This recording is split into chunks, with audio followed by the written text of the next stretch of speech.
அனைவருக்கும் வணக்கம். Welcome to Thoduvanam creations. Subscribe my channel, press bell icon. நாம இன்னைக்கு இந்த வீடியோல கிளிட்டரிங் ஃபோம் ஷீட் வச்சு பட்டையான ஹேர் கிளிப் செய்ய போறோம். இது செய்யறதுக்கு ஒரு ஆர்டினரி ஃபோம் ஷீட்டும் ஒரு கிளிட்டரிங் ஃபோம் ஷீட்டும் உங்களுக்கு பிடிச்ச கலர்ல டார்க் அண்ட் லைட்னு சூஸ் பண்ணிக்கோங்க. அடுத்து ஸ்டோன்ஸ் கொஞ்சம் எடுத்துக்கோங்க. பேக்ல ஒட்ட வைக்கிறதுக்காக கிளிப்பு, ஆர்டினரி கிளிப் எடுத்துக்கோங்க. அவ்வளோதாங்க தேவை. ஒட்டுறதுக்கு பார்த்தீங்கன்னா ஃபெவி பாண்ட் இருந்தால் எடுத்துக்கலாம், இல்லை குயிக் ஃபிக்ஸ் இருந்தாலும் நம்ம எடுத்துக்கலாம், இல்லை ஹாட் க்ளூ கன் இருந்தாலும் அதை வச்சும் நம்ம ஒட்டிக்கலாம். அவ்வளோதாங்க. இந்த 4 பொருளை வச்சு பாருங்கள் எவ்வளோ அழகான ஒரு கிளிப் ரெடி பண்ணியிருக்கேன். இந்த மாதிரி ஒரு கிளிப்பு, ஆர்டினரி கிளிப் எடுத்துக்கோங்க. அதுக்கடுத்து நான் red colour and yellow colour foam sheet எடுத்திருக்கேன். ரெட் கலரில் பார்த்தீங்கன்னா அது கிளிட்டரிங் கிடையாது, ஆர்டினரி தான். அதுலேருந்து நமக்கு எவ்வளோ லென்த்து வேணுமோ அந்த மாதிரி 9 சென்டிமீட்டர் 10 சென்டிமீட்டர் நம்ம அந்த கிளிப்போட சைஸுக்கு ஏற்ற மாதிரி இந்த மாதிரி ரெக்டாங்கிள் ஷேப்பில் நம்ம வெட்டி எடுத்துக்கணும். ஒரு 2 இன்ச் அளவு அகலம் இருக்கிற மாதிரி. அடுத்து எல்லோ கலரில் வந்து நம்ம ஒரு 1.5 சென்டிமீட்டர் அகலம் இருக்கிற மாதிரி நாம் எடுத்துக்கணும். அதை 3 பீஸாக அப்படியே கட் பண்ணிக்கணும்.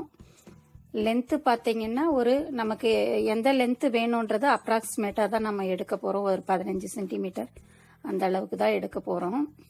நான் பார்த்தீங்கன்னா ரெட் கலர் 9 சென்டிமீட்டர் நீளம் எடுத்ததுனால ஒரு 12 சென்டிமீட்டர் எல்லோ கலரில் நீளம் எடுத்திருக்கேன். அதை அப்படியே வந்து ஜடை பின்னுற மாதிரி 3 கால் பின்னல் போடுற மாதிரி நம்ம பின்னிக்கணும். இப்போ நான் பின்னுற மாதிரியே நீங்களும் பின்னிக்கோங்க.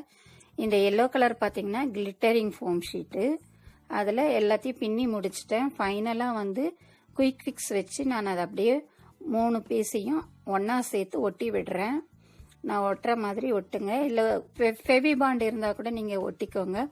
ஒட்டிட்டு கொஞ்சம் நேரம் கழித்து அதை வந்து ட்ரிம் பண்ணி விட்டுக்கோங்க. அந்த லாஸ்ட்லேயும் ட்ரிம் பண்ணி விட்டுட்டு அந்த ரெட் கலர் ஃபோம் ஷீட்டில் நடுவில் நான் குயிக் ஃபிக்ஸ் வச்சு அப்படியே ஒட்ட போகிறேன். அதனால் இந்த எல்லோ பீஸ்லேயும் குயிக் பீஸ் ஒட்டிட்டு ஒரு 2 மினிட்ஸ் கழித்து நம்ம அதை அப்படியே ஒட்டி விடணும்.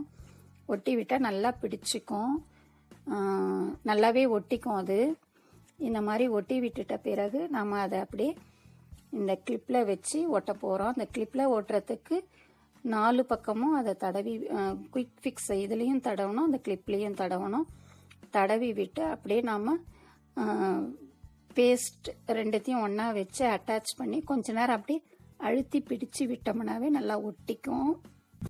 பாருங்க, இது மாதிரி நல்லா அழுத்தி பிடிச்சு விட்டுட்டு மேலேயுமே கொஞ்சம் கம் அப்ளை பண்ணி விட்டுட்டிங்கன்னா கழண்டாது, எந்த நேரத்துக்குமே அது கழண்டி வராது.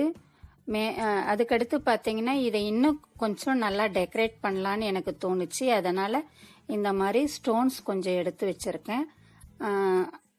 ஒயிட் க்ளூ இருந்துச்சுன்னா அதை வச்சுட்டு அதை அப்படியே வந்து இந்த ஸ்டோன்ஸை ஒன்றா எடுத்து நம்ம ஒட்டி விட்டுட்டோம்னா ரொம்ப ஷைனிங்காக நல்லா ஃபங்க்ஷனுக்கு கூட நம்ம இது போடுற மாதிரி நல்லா ரெடி ஆகிடும். பாருங்கள், இந்த மாதிரி ஒட்டி விட்டுக்கோங்க. 1 சைடு ஒட்டி விட்டுட்டு உங்களுக்கு காட்டுறேன் பாருங்கள், அழகாக இருக்கும்.